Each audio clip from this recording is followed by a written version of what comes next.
how did we let them put us to sleep? We saw them amassing rockets. We saw them training. We saw them crawling in the sand, preparing to invade. We saw them testing rockets. We saw everything happening, and we said, no, it's not real. They don't want to attack us. They don't want war. We told ourselves stories. And when you create a narrative, as we know in life, Rabbi, everything then fits into the narrative. So when that's the narrative, when you see them then training on the border, you say, no, that's not that, because it's that. And when you see them doing something else, you say, no, it's actually something else. That's the strategic misconception. This myth is the colossal failure, in my view, of what's happened. I'm Scott Kahn, and this is the Orthodox Conundrum.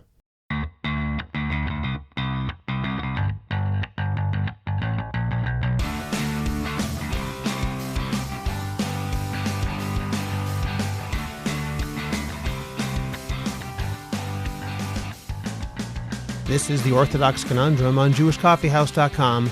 I'm Scott Kahn. There are so many questions about where the state of Israel is heading after this war, and so many puzzles about how we ended up in such a precarious position in the first place. Because alongside the awareness of the wonderful unity that we've been experiencing as a people for the past 3 weeks, we also know that things have to change in the future in order to make sure that we are not again lulled into any false sense of security. I acknowledge that this is not a typical episode of the Orthodox Conundrum. We're dealing with issues facing the entire Jewish people, and specifically the state of Israel. There's nothing orthodox about this per se. That said, the importance of all of us getting accurate and meaningful information is paramount. For that reason, I'm using today's podcast to discuss some of the most important political, military, and social issues that have arisen because of this war. In my opinion, beyond the immediate military objectives that are directly related to the current war, we need to keep two other ideas at the forefront of our minds. First, we need to know as much as we can so that we can be effective advocates for Israel in whatever context such advocacy is needed. In the world today, that means that every person who cares about Israel has to be strong, know the facts, and be ready to present them to people who question the justice of Israel's cause. And as we know, the number of people in that category is rising. And second, when, God willing, the war is over, we need to fix the problems in Israeli society, government, and culture that put Israel in a weakened position in the first place. That's a challenge that the entire Jewish world needs to participate in, Orthodox Jews no less than anybody else. To talk about all of this and more, I was honored to speak with Yaakov Katz. Among the important topics that we addressed are what failures led to the massacre on October 7th, what was Hamas's expectation at the time, whether the protests around judicial reform contributed to the security failures, why it has taken so long for a ground invasion to begin, when to believe the government and when to wonder if they are intentionally trying to mislead Hamas, Hezbollah, and Iran, why so many ministers in the government have been unusually quiet for the past 3 weeks, what the current crisis has in common with the tragedy in Meron 2.5 years ago, what may happen with Israel's political system when the war is over, why this moment may present a unique opportunity for change, and more. That's all coming up in just a moment. First, let me remind you to subscribe to the Orthodox Conundrum podcast wherever you get your podcasts, and please rate it and write a review. I also have a Substack called Orthodox Conundrum Commentary, to which you can subscribe for free. The link is in the description of this podcast. A few days ago, I wrote an article there called When God Hides His Face, and I hope it can provide some perspective on what everyone in the Jewish world is facing today. Please also look for the most recent Intimate Judaism episode that Tali Rosenbaum and I recorded. It's episode 51, and it's entitled Love in War, Strengthening Security and Connection Amidst Trauma and Threat. You can find that on intimatejudaism.com or on your favorite podcast provider. And finally, remember that JCH Podcast Productions is the best place for you to go in order to produce your podcast from start to finish. Write to me at scott@jewishcoffeehouse.com so that we can discuss helping you make a high-quality, professional, and popular podcast. Yaakov Katz is a senior fellow at the Jewish People Policy Institute, a former editor of the Jerusalem Post, where he remains a columnist, and the author of 3 books on Israeli military affairs, Shadow Strike, Weapon Wizards, and Israel versus Iran. Yaakov Katz, thank you very much for joining me today on the Orthodox Conundrum podcast. Thank you, Rabbi. we're recording this on Thursday. Last night, we heard Prime Minister Netanyahu talk about what's going to come, talk about how after everything is over, there will be an accounting, but only then. So we don't really know what's going on behind closed doors, but you probably know more than a lot of people. Can you quickly outline some of the more obvious intelligence failures that led to the debacle of October 7th? I look at things as if what happened on October 7th in that massacre is the result of 4 failures. One of them is strategic and existential. So we'll start with the 3 smaller ones. Number 1, intelligence. Not knowing that 2,500 Hamas terrorists were planning to cross into your border and into your homes and kill your people is a fundamental flaw of any intelligence agency, which now needs to look and see what happened, how did this happen, and what went wrong, right? Now, intelligence mistakes can always happen. You don't read what you're seeing correctly. You don't analyze it correctly. They could have had very good compartmentalization, not use electronic devices. Probably also what happened was only a few people at the top knew the full picture, and the small fighter at the bottom only knew a little piece of the puzzle to make it harder for Israel to be able to put the pieces together. So there was intelligence. But once intelligence failed, what was supposed to work was the security barrier. That also failed. This was billions of dollars put into this with sensors and physical barriers and walls and remote control guns and you name it, collapsed. And then the third failure on that tactical level was the deployment of the IDF. Where were the soldiers? Why did it take so long for troops to get there? And there are reasons, and there's a lot of operational inquiries that are going on. For example, when they fired rockets and immediately stormed the border at 6:30 in the morning when people are just waking up and there's a changeover from the overnight shift to the morning shift, and the rocket cover forces people into the protective zones inside the frontline bases, that caught people off guard, and they were able to use that, and they took out some of the cameras with drones. So they just had a lot played to their advantage. And then when you don't know what's happening on the border, and they attack the division headquarters, so the commander of the division can't see what's happening. The people in Tel Aviv can't see what's happening. So there's just a complete breakdown in the chain of command. But the strategic failure is one that really we need to go deep to understand, I think. And that is, how did we let them put us to sleep? How did we agree for so many years? We saw them amassing rockets. We saw them training. We saw them crawling in the sand, preparing to invade. We saw them testing rockets. We saw everything happening, and we said, no, it's not real. They don't want to attack us. They don't want war. We told ourselves stories. And when you create a narrative, as we know in life, Rabbi, everything then fits into the narrative. So when that's the narrative, when you see them then training on the border, you say, no, that's not that, because it's that. And when you see them doing something else, you say, no, it's actually something else. That's the strategic misconception. This myth is the colossal failure, in my view, of what's happened. Then let me ask you a question. Perhaps this means the answer is everybody, but I'll ask it anyway. We have both a political class who are elected, and we also have an entrenched bureaucracy, for example, the Shabak, the Mossad, the intelligence services.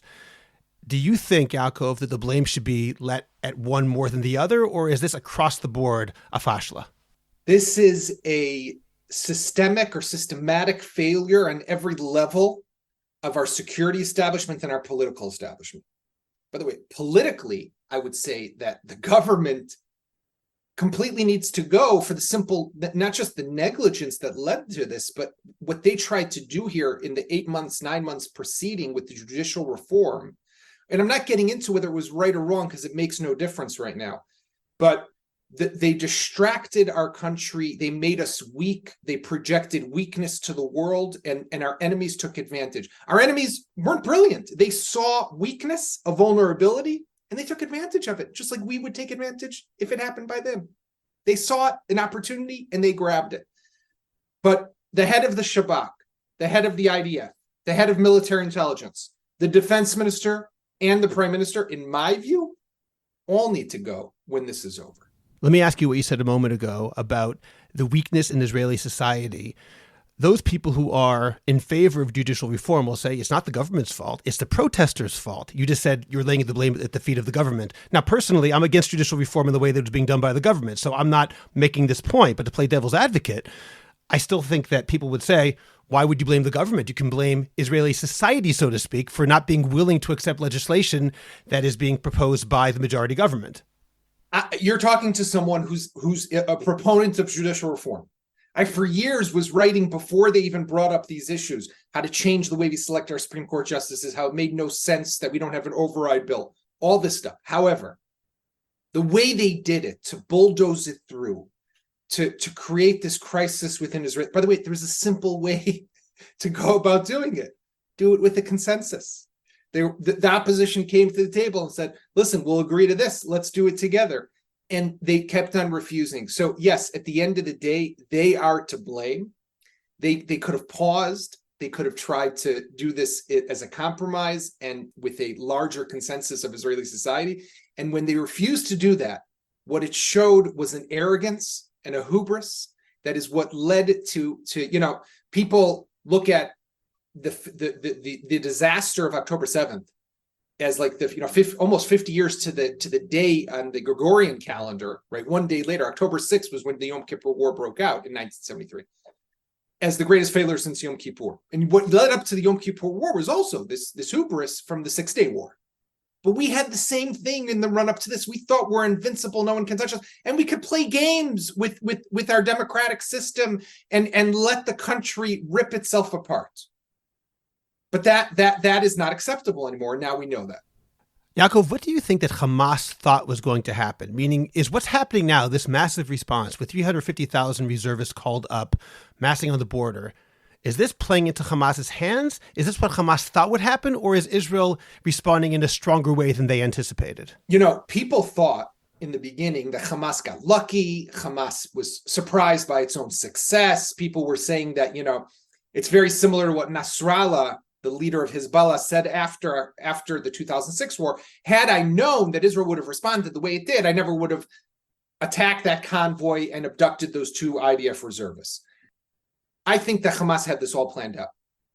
And the evidence also shows that everything was prepared, from the hostage taking to even, we heard the testimony this week of Yocheved Lifshitz, the 85-year-old woman who was taken and returned, of how they were put into the tunnel network, how they had rooms set up, beds set up, everything that women would need, everything that wounded men and women would need, everything was prepared. Everything, right? They knew what they were doing, and this was their objective. Now, I think what they think, and they still probably think, is that we don't have what it takes to go into Gaza and to take them down. They think that we're afraid. They think that we're scared to do it. And that is why when we talk so much now lately about the ground invasion and the counteroffensive and what will happen, part of it, yes, is of course we have to weaken and degrade Hamas's capabilities and prevent them from ever being able to do something like this again. But even more so, in my view, what makes this existential is not Hamas. What makes it existential for Israel is that we have to project power right now and strength and force, because the whole world, not just our enemies, the whole world is watching. And if we fail now, why do we exist? Let me ask you a little bit more about that, because there are reports that are coming out, I don't know how accurate they are, that the government is hedging on the full ground invasion with all the goals that it set out on October 7th and 8th and 9th at the very beginning of this, because of various reasons, whether it's because they realize that toppling Hamas is not necessarily doable without too high a price in blood, both Israeli and Palestinian, because perhaps they realize it will take too long and world opinion will turn before it will happen, or various other reasons. Do you think that plans are changing and they're trying to climb down from the tree and lower the objectives? Or do you think that toppling Hamas is still what's on the table legitimately? First of all, toppling Hamas, from the day one when they start to say, we need to destroy, eradicate, make it extinct, topple. I don't know what any of that means, right? Those are nice words. But when in practice, what does that mean? Can you destroy a movement? Can you destroy an ideology? No, you can't. And at the end of the day, you could occupy Gaza for 10 years and there will still be 5 Hamas guys left. They will say, we're still here, right? So this whole concept is these are classic political populist remarks, right? What is more realistic to talk about is a destruction as much as possible of Hamas capabilities to kill and capture as many Hamas fighters as possible, including the top leadership, and to try to create organically, and this is what makes things complicated, organically a new leadership within the Gaza Strip. Because the last thing that we need to do, Scott, is put some Palestinian on an Israeli tank, drive him into downtown Gaza and say, this is the new leader, right? We saw how the Americans have done this countless times in places like Iraq or Afghanistan, and it always blows up. You don't want to put a puppet in place. So how do you do that? I don't know. How can you create an organic way to do that? I don't have a good answer. I think we need the Saudis, the Americans, the Egyptians, the Jordanians, the Palestinian Authority. It's going to be super complicated. But what I want to urge our listeners, though, to keep in mind is that everything they hear, they should always think, okay, maybe this is what is actually happening, but maybe it's 180 degrees differently, and then maybe it's actually another 90 degrees different than that. There is a lot of deception in times of conflict like this. And if Israel in the government is working as they should be, then everything that we're hearing here in the public is actually not what's happening. And what's happening, only a select few of people actually know about, of what the ultimate objective is, what the real plan is, what the real target might be, and they're keeping that very close to their chest. I've seen this before in books I've written and stories I've reported on, how when you look and you get the full story, what you actually discover is that what they're telling you is this, but actually what they're looking at is that. And does that mean, for example, that maybe while we talk a lot about the South, what we're really thinking about is the North? Or when we talk about the North and the South, what we're really thinking about is Iran. And maybe how they might use this opportunity to break out to a nuclear weapon right now with the whole world distracted. And maybe that's what their whole strategy has always been. And maybe as we pretend that we're amassing troops to go into Gaza, what we're actually doing something much smaller. I don't know, but there's a lot of deception is always a big piece of any military campaign. Now, let me ask you, perhaps this is not answerable, but when the government keeps on talking about destroying Hamas, their dead men walking is one term they've used, what would be the reason that they would say that if it's not actually what's going to happen? All that can do is make Israel project weakness by talking big but failing to follow through. It sounds like that would be the opposite. Right. No, I think there are some parts, of course, all these people will have to die and be killed. And I think that one of the fundamental changes that we're going to see after this, however this conflict and war ends, one of the fundamental changes will have to be to Israel's national defense doctrine. What I mean by that is when you look at the 75 years of Israel, we've never launched wars as a preemptive action. Now, people argue with me on that point. They say, well, what about the 1956 Sinai campaign? Well, they had closed the Straits of Tiran. That was an act of war. Or they say, what about, the 82 Lebanon war that we invaded Lebanon? Yeah, but they were firing rockets at us for years. And they attempted an assassination on our ambassador in the UK. So there was always something that triggered. It wasn't just one day we woke up and said, oh, we're going to attack now Syria because they're amassing chemical weapons. No, we watched them amass chemical weapons. We never attacked. We knew they were for us.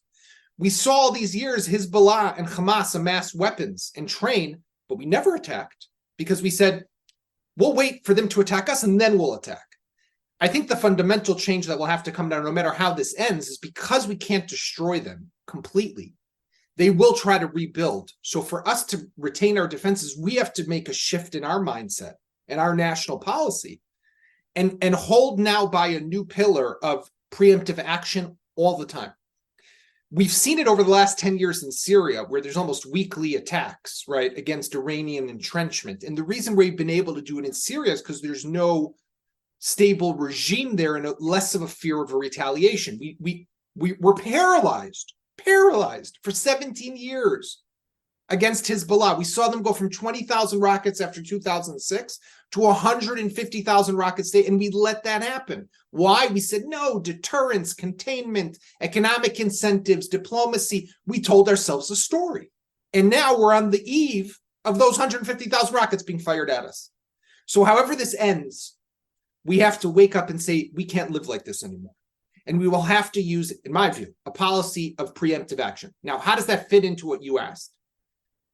These people will have to all be killed no matter where they go and where they are and however long it takes. Think back to after the Munich massacre, when Israel launched the Wrath of God. I think that's what it was called, if I recall correctly, the Mossad operation that tracked these guys down to capitals in Europe and wherever they were until they got every single last one of the perpetrators of that massacre, the people who carried this out. And here I think that Israel's actually, this I believe is true. They will hunt these people down, and it might take 5 years, 10 years, 15 years, or 20 years. They will get them all. And that's an important message that they also understand. They will never be safe no matter where they go. Okay, I want to ask you, Yaakov, about a tweet that you sent a day or two ago, and this is specifically in response to what you mentioned about that 85-year-old hostage who was released, Yocheved Lifshitz. Here's your tweet. You said, have people lost their minds? An 85-year-old Israeli woman is released from Hamas captivity, dares to say that she received medical care from the terrorists, and political officials think it's okay to criticize her and claim she's undermining Israel's Hezbollah efforts? Let's be clear. What's undermining Israel's public diplomacy is that the government is barely functioning, there is no clear messaging, and if it were not for civilian efforts, the campaigns being done would not even exist. People, get it together. Hamas is still holding more than 200 hostages. Find someone else to pick on. So first of all, congratulations, well said. But I want to ask something about that middle phrase in particular. When you said the government is barely functioning, could you explain what you meant by that? Now, first of all, I'm laughing because it's you read it like I felt at the time. I was angry when I was writing it, and probably that comes off in the tweet. I'm glad that my acting skills are working well. No, I'm watching this. Thank God she's releasing. Like, people are pouncing on her. It's ridiculous. Listen, the government is not functioning. We see that on every level. By the way, Israel is in a financial crisis right now that no one's talking about. You mentioned the 350,000 reservists, right? These are people who are these are the core workforce of our country. So 360,000 people is about 4% of our nation, right? But when you look at how much they make up of the Israeli workforce, it's almost 10% of our workforce, 10%, who are now 3 weeks in paralyzed. The shekel dollar is at a record high almost, right? People are in huge trouble. Some people we're not even talking about that. And where's the finance ministry? I don't know. Where's Vadat Ksafim, the finance committee? How many hearings have they held, and committee hearings about what's going on? From what I heard earlier this week, zero. They only yesterday, finally, did they appoint a project manager for the civilian infrastructure that needs to be rebuilt after there was a huge fight between the Director General of the Prime Minister's office and Bezalel Smotrich, the finance minister. Smotrich wanted one guy, the Director General of the Prime Minister's office wanted another guy. Are we for real? There's a war going on. I can tell you just firsthand, Scott, and this is just my personal experience, right?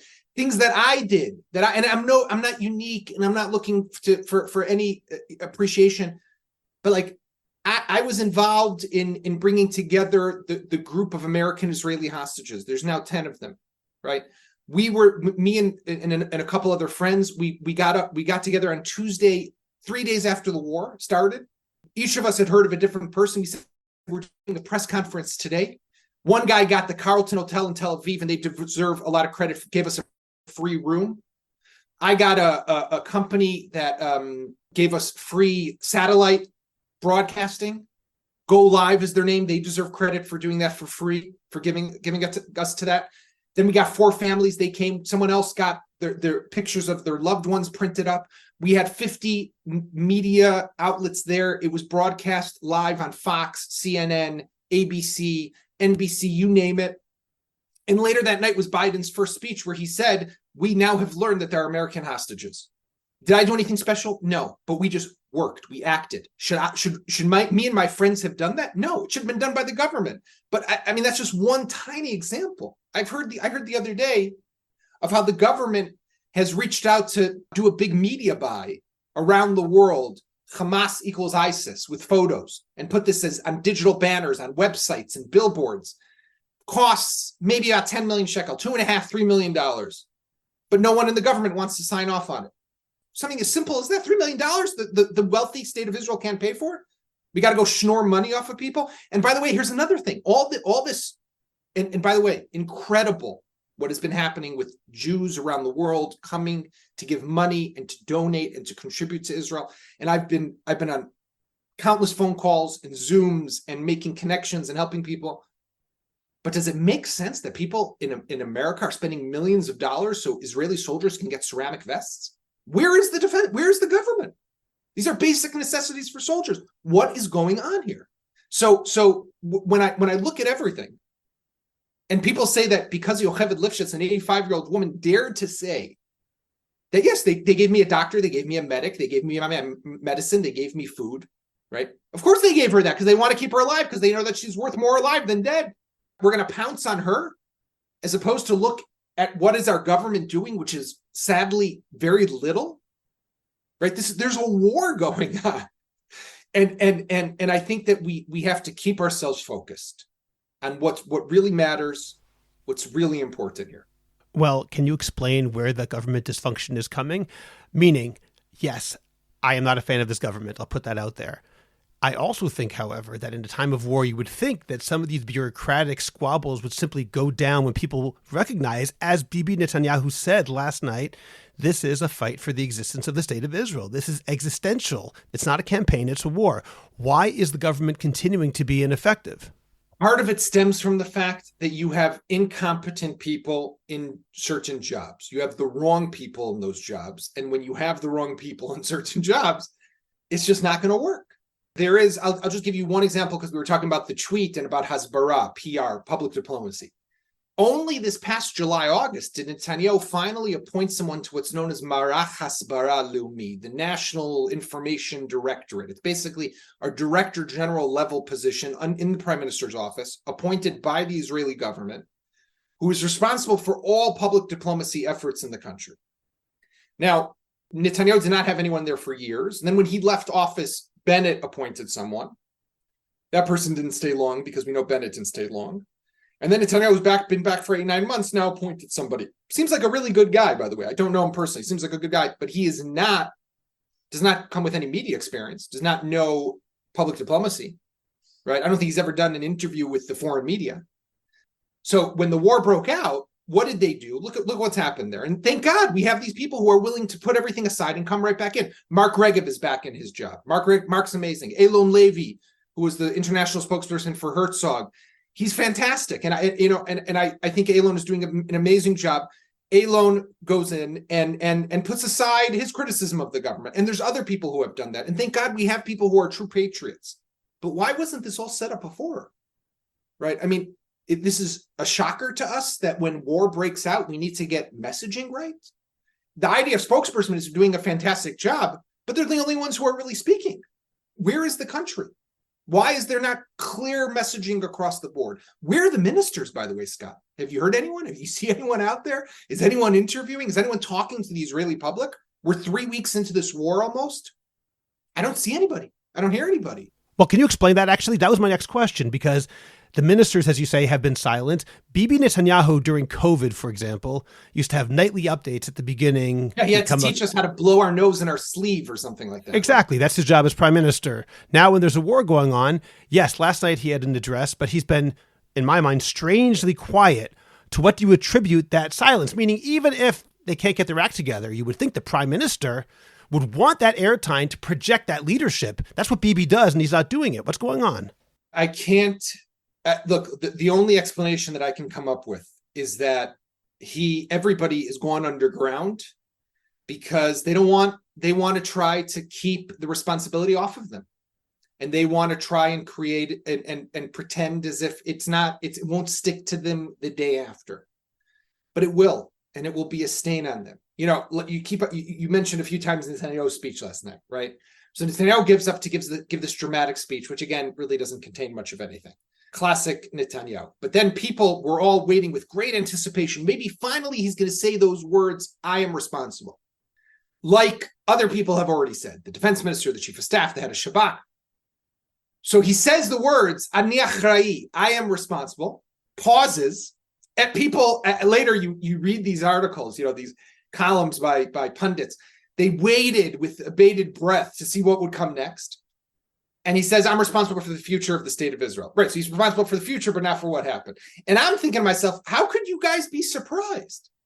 When has he ever taken responsibility? Sadly, we live in a country that has a culture of zero accountability. The mere fact that 2 years ago, now 2.5 years ago almost, 45 people were killed at Meron on Lag BaOmer, and not a single, the police chief is still in his job. The security, the police minister only got promoted now to become the speaker of the Knesset. The prime minister is still the prime minister. The fact that nobody paid anything is insane. So to think that now something's going to change, I mean, my surprise was that people were actually surprised. So, Yaakov, it sounds like, and I certainly agree with this, a lot of the problems you're mentioning are endemic to the system. Just to take one example among the many that you mentioned, when you say that ministers are not qualified or various people who are appointed are not qualified, that's part of the system. Just to compare it for one moment to the United States, when you have cabinet secretaries, they're not inherently people who are indebted to the voters. They're people that are chosen by the president and confirmed by the Senate. But the hope is that they are somewhat qualified for the position, which in Israel is simply not part of the equation, as far as I understand. For example, if a president nominates somebody as, let's say, Secretary of the Treasury, yes, of course, that person has to have views that broadly align with the president's, but hopefully that person also has some reason to be specifically Secretary of the Treasury, either being an economist or someone with experience in that area, or at least knowledge of that area. In contrast, in Israel right now, what is broadly parallel is the Minister of Finance, and that's Bezalel Smotrich. His qualification was that his party got enough seats, and that's a big enough position that he's going to get it. In other words, his qualifications are literally besides the point, and that's a real problem. The question that I have for you is, do you think that the shock of what has happened will cause us to finally make long-needed changes to the political system, or will that simply not happen because the people who can make those changes are the entrenched politicians who don't want those changes? I don't know. Part of me, I hope. I mean, listen, we don't know where this war is going. I think Israel has a unique opportunity from the beginning.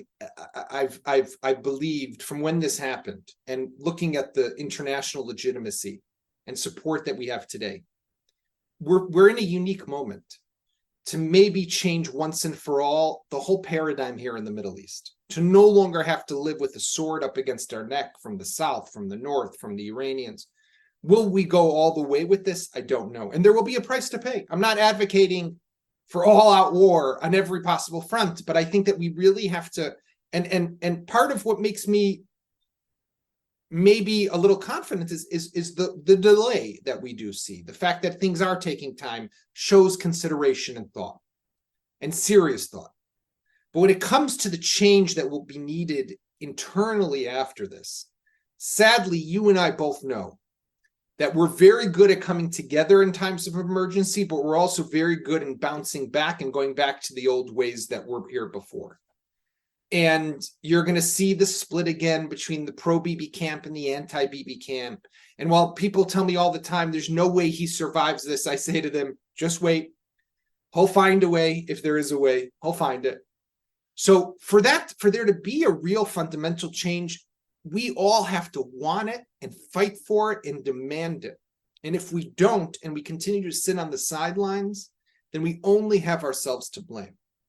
And unfortunately, I keep on thinking back to Meron, but we allowed that to happen. We, the people, allowed these people to get away with it. And so why should this time be any different? It's up to us. It's up to the Israeli people to make that decision, that they want to fundamentally and substantively change the way our government functions, our electoral system, the accountability, the appointment of ministers, the qualifications of people. It's up to us.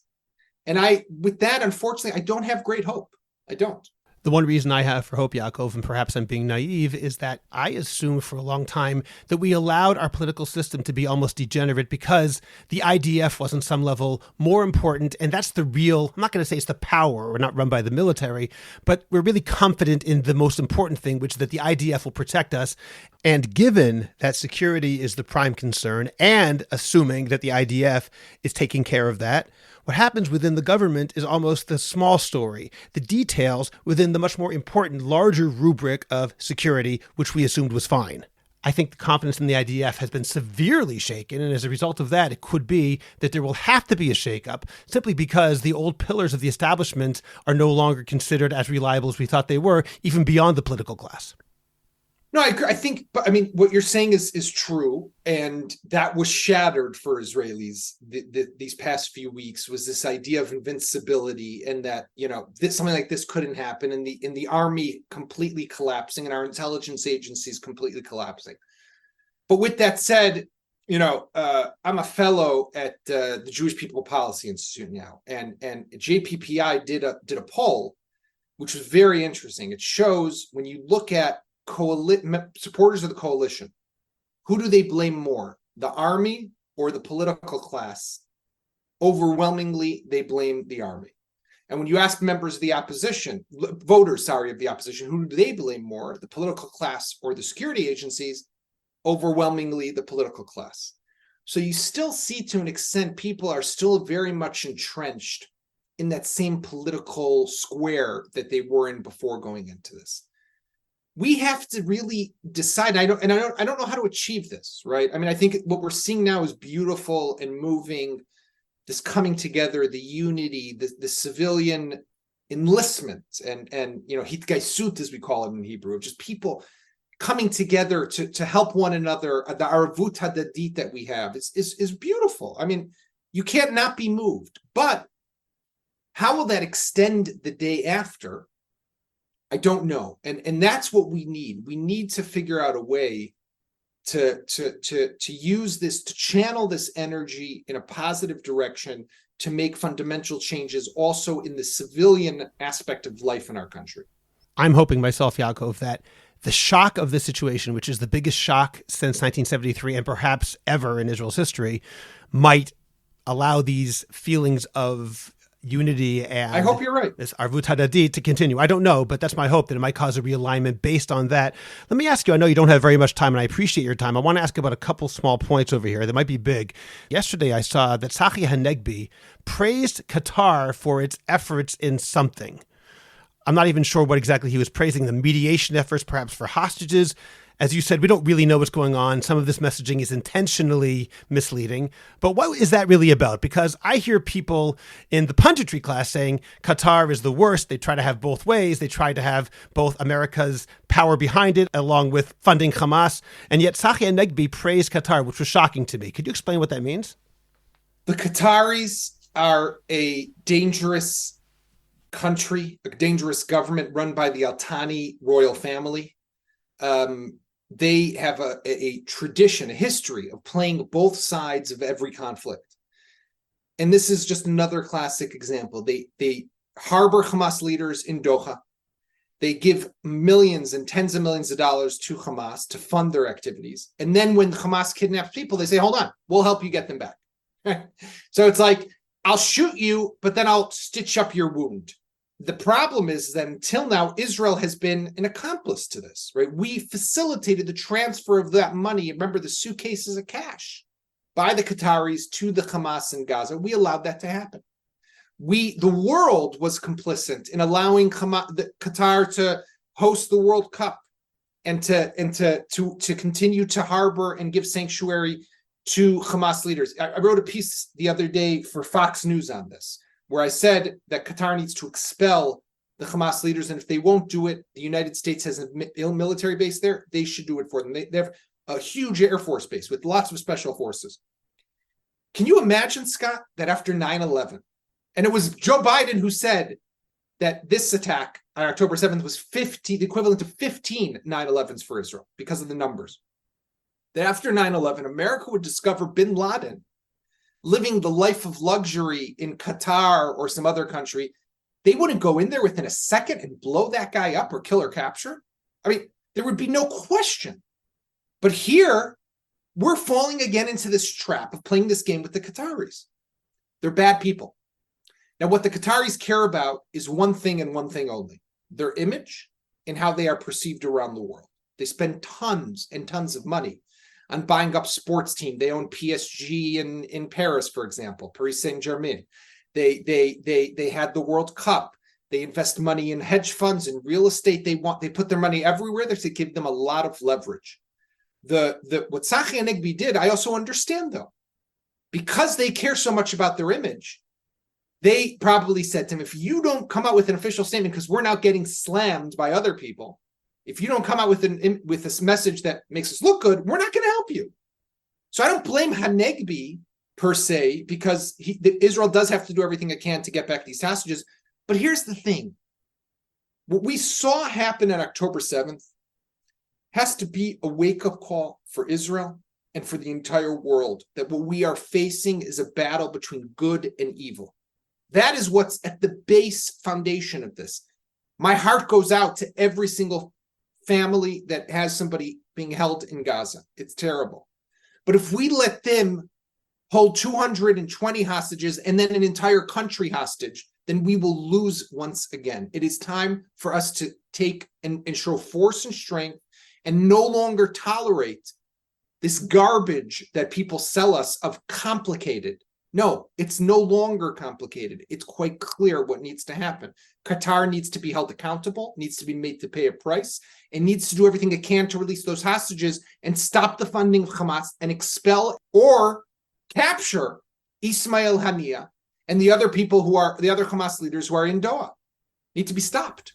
Could you just let us know, what would you define in this situation as a victory for Israel? I know what Israel has said, destroy Hamas. And you've already pointed out, as did my guest, Dr. Matthew Levitt, about a week and a half ago, that that's not a thing you can do. You can't wipe out white supremacy. You can't wipe out Hamas. It doesn't mean anything. So what actually do you think would be a victory for Israel? Or what? Maybe I'll say it like this. What's the minimum that would be considered a victory for Israel?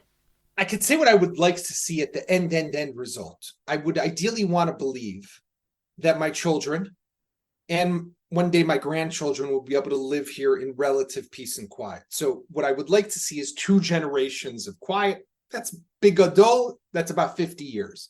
And if you think about it for a moment, while we had wars and operations and intifadas between the Yom Kippur War and now on a relative level, we had 50 years of good 50 years for the state of Israel. We only grew, we only prospered, we only flourished. We had major challenges. We lost lots of people. And we had a constant battle against terrorism, but these were 50 good years in total. And that was because at the end, we had a decisive victory against Egypt and against Syria. The decisive victory here, in my view, would be a complete degrading of Hamas's military capabilities. So they might be left with some weapons, they might be left with some rockets, the capturing and killing of almost all their top leaders. The same in Hezbollah, if the war needs to happen there. Devastation and destruction that will set them back years, if not decades. But then it will have to be followed up with tough political leadership that will always ensure that they can never rebuild their capabilities. Because if we again turn a blind eye, if we again go back to what I said before, to the complicated, and to fall into those traps that are being set for us, that no, I'll turn a blind eye because I have this interest and that interest, and I don't want to upset these people or that people. If we do that once again, we will have failed. We need to be strong. And I'm no crazy right-winger, Scott. People who have read me over the years, I've been for years a long proponent of the 2-state solution. I've long believed, for example, that Israel needs to do more to build up the Palestinian economy in the West Bank, even in the absence of real Palestinian leadership. But at the same time, we have this opportunity to really reset the whole way we are perceived in this region and the way we operate and act here. And to do that, to survive, we're going to have to be real tough and real strong. We have to be very clear in what we're doing and how we're doing it, and not fall for these complicated traps, complicated in quotation marks, that people are setting up for us. I think if we do it that way, we have a good chance of creating those 50 years of quiet that I think we all would die for today, really. And people are dying for that today. Okay. Well, Yaakov Katz, this has been very informative, and I really appreciate your time and your expertise. Thank you for joining me today. Thank you. Subscribe to The Orthodox Conundrum on Apple Podcasts, Google Podcasts, Spotify, Stitcher, or anywhere else you get your podcasts. please visit jewishcoffeehouse.com for other episodes of The Orthodox Conundrum, as well as many other great podcasts, including Intimate Judaism, The Maimonides Minute, Chochmat Nashim, The Francisca Show, and Let My People Eat. I'd appreciate it if you go to Apple Podcasts and rate and review The Orthodox Conundrum. It takes literally 2 minutes. It's just giving a certain number of stars and writing 1 or 2 sentences. Please like the Orthodox Conundrum podcast on Facebook and join our growing Facebook group, the Orthodox Conundrum Discussion Group, where you can feel free to discuss issues in Orthodoxy in an honest and friendly environment. I hope you'll become a Jewish Coffee House patron on Patreon. Just click on the link in the description of this podcast, and you can get bonus episodes, Jewish Coffee House merch, and more. You'll get special episodes on all sorts of topics that are only available to subscribers, and you'll be helping Jewish Coffee House spread our message of a welcoming, intellectually engaged, and honest Orthodoxy. Just join Patreon. It's only a couple of dollars a month, and you can stop anytime, so join today. Finally, do you have a message that needs to get out? Do you want to promote your business, your organization, or your cause? The best way is by producing a podcast, and Jewish Coffee House can make it happen. I have experience producing hundreds of podcasts, both for myself and for satisfied clients. Whether you want to learn everything you need in one day, or relax and record and let me do the heavy lifting, Jewish Coffee House Productions will work with you to make it happen and make it even better than you imagined. Let me help you today. Write to me at scott@jewishcoffeehouse.com or go to jewishcoffeehouse.com, click on Productions, and sign up for a free consultation. Make your voice heard, promote your cause, sell your product, and engage an audience now. I'm Scott Kahn. This has been The Orthodox Conundrum on jewishcoffeehouse.com.